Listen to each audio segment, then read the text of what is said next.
Si nous pouvions retourner dans la ville de Jérusalem à l'époque biblique, la chose la plus imposante que nous verrions serait le temple. Ce bel édifice a été conçu par le roi David et construit par le roi Salomon, pour qui cette bâtisse était la demeure du Dieu de l'univers. Attends, je croyais que la demeure de Dieu était au ciel. Eh bien, la raison d'être de ce temple terrestre était celle-ci. C'est le lieu qui fusionne avec la demeure céleste de Dieu. Le temple est la demeure de Dieu, d'où il règne en roi de sa création. C'est cool, mais même Salomon, qui a construit le temple, ne croyait pas qu'il pouvait contenir le Dieu de l'univers, si? Non, le bâtiment n'était qu'un symbole du fait que toute la création est le temple de Dieu. C'est d'ailleurs ce que dit la première page de la Bible, Genèse 1. Vraiment? Il est dit que toute la création est le temple de Dieu? Eh bien, pas besoin de le dire. Tout le récit le montre. En Genèse 1, Dieu crée un monde ordonné à partir des ténèbres informes par sa parole en une série de 7 jours. Puis, le 7e jour, sa présence remplit la création alors qu'il entre dans son repos et dans son règne. De même, le tabernacle, puis par la suite le temple, ont été construits et dédiés en une série de 7 discours sur 7 jours après lesquels le prêtre ou roi pouvait se reposer et régner dans la présence de Dieu. Ah, donc Dieu prévoit de demeurer dans toute la création comme son temple? Exactement. Maintenant, passons à Genèse 2, qui nous offre un autre aperçu de la création. Ce chapitre se concentre sur la terre. Au centre de la terre, il y a une région appelée Éden, qui veut dire délice en hébreu. Au milieu des délices, Dieu a planté un jardin dans lequel il vivait avec les hommes. C'est pourquoi le temple est inspiré de ce jardin et qu'il regorge d'images d'or et de fleurs avec la ménorah qui symbolise l'arbre de vie. C'est ici que Dieu demeure avec son peuple. Ça y est, je comprends.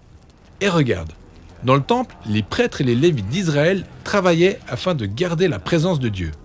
C'est exactement la mission confiée à l'humanité dans le jardin d'Éden. Ainsi, ces hommes étaient les premiers prêtres.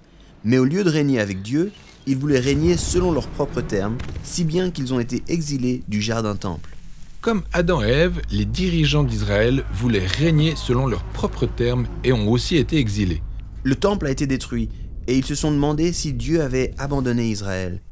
Dieu fera-t-il apparaître une nouvelle création? Eh bien, les prophètes de la Bible avaient prévu le jour où Dieu créerait un nouveau temple et un nouveau sacerdoce. C'est là que la présence de Dieu remplirait toute la création. Lorsque les Israélites sont revenus dans leur pays, ils ont reconstruit le temple. Sauf qu'il ne correspondait pas aux attentes des prophètes. En fait, les prophètes israélites ultérieurs ont décrit ce temple comme désespérément corrompu. Ils attendent donc toujours le temple suprême. C'est là qu'on arrive à l'histoire de Jésus. Il a dit qu'à travers lui, la présence et le règne de Dieu viendraient dans notre monde d'une nouvelle manière. Il se présente comme une nouvelle sorte de prêtre. Mais Jésus n'était pas un prêtre et ne travaillait pas dans le temple. Effectivement, il disait que la présence de Dieu, son repos et son règne imprégnaient le monde par sa propre vie, sa mort et sa résurrection. Jésus affirmait être le vrai temple, un nouveau temple qui s'étendrait jusqu'à englober toute la création. C'est ambitieux comme affirmation. Et il va encore plus loin. Après sa résurrection, Jésus a dit que la présence de Dieu viendrait demeurer en ses disciples et parmi eux afin qu'ils deviennent des mini-temples. Des communautés de personnes en qui Dieu se reposerait et régnerait. Exactement, c'est la vision biblique de l'Église qui est décrite comme un temple. Pas un bâtiment, mais des personnes. Oui, comme quand Pierre dit « Vous êtes des pierres vivantes, édifiées comme un temple dans lequel l'Esprit de Dieu demeure. » Donc, en fin de compte, aurons-nous jamais un nouveau temple physique? Non, pas exactement. Ce que nous voyons, c'est un temple cosmique renouvelé comme en Genèse 1. Cette nouvelle création n'a pas besoin d'un temple bâtiment, car à travers Jésus, toute la création est à présent le lieu où Dieu se repose et règne sur le monde avec son peuple.